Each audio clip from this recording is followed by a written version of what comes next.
bit to how I think a lot of parents are feeling. I think they're feeling a lot of betrayal. I get an email when there's a measles outbreak, or if there seems to be a lot of flu, or some child gets lice, just so I know when I check my kids for lice. This is obviously a huge hot button issue because I've seen all of you at school board meetings before Donald Trump was elected. And I know many people who cannot stand Donald Trump. And they plugged their nose and voted for him because of this single issue. Now you said we're following the law and we have to respect everyone's privacy. I absolutely agree with that. But we don't sacrifice the dignity and privacy of our young girls because of this overarching theme of privacy. You can protect the privacy of individual students by sending out an email and saying, we have a student that is transgender. We are making accommodations for that student without sacrificing the safety, dignity, and privacy of our minor children. I think the school board is opening itself up to some serious liability.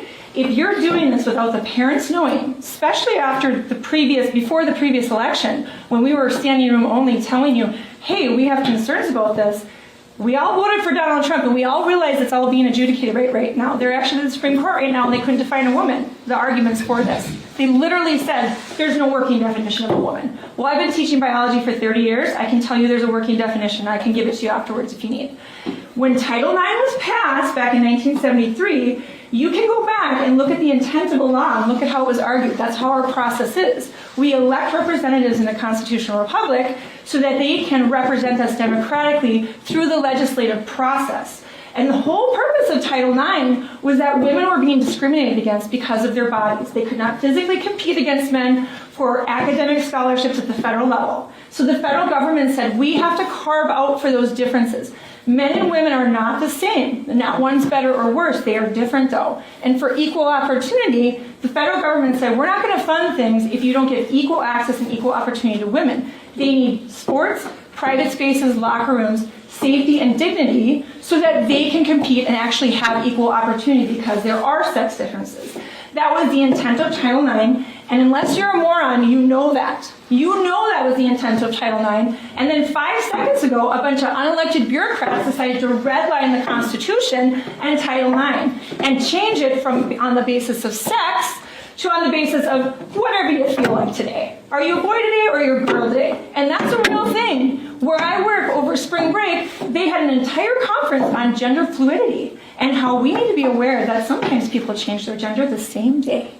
Well, I'm not having it. I'm not allowing my children to go through this. I will pull my kids. I just talked to a homeschool group on the way over here. I'm willing to take my 30 years of higher education and many friends with me. I cannot believe I'm standing here after the last time we did this, and the school board is opening itself up to lawsuits. If you knew about this and you allowed it and you didn't tell parents, and I'm an 18-year-old senior. If he decided tomorrow he wants to be a girl and he goes into a bathroom and doesn't even do anything, and he exposes himself to a girl, that's lewd conduct with a minor. And you're an accessory. Because if you're a bartender and you overserve someone and knowingly let them walk out the door with their keys and then kill someone, you're an accessory to manslaughter. What are all of you if there's an 18-year-old young man in a locker room and a 14-year-old girl? That is a huge legal... You worry about your budgets, you're going to have to worry about your homes by the time you're done being sued by someone who's a parent of a 14-year-old girl who got raped. And the fact that we can't just make an accommodation, a reasonable accommodation for this very small sliver of people who I have nothing but sympathy for. I teach them all the time. It has got to be awful to think you have people around you tell you were made wrong, that you were put in the wrong body and tell you have to cut off body parts and inject yourself with chemicals. I feel nothing but sympathy for those people. But we cannot live in a society where the rule of law stands if we shape our laws around the idea that we are going to let people decide whatever they feel is the rule. That's not the rule. I'm sure I've showered with many lesbians. I don't care. I don't shower with them because of what's in their head. I shower with them because of anatomy, right? It's the safest way for us to have as much privacy as possible in a public setting. Speak a little bit to how I think a lot of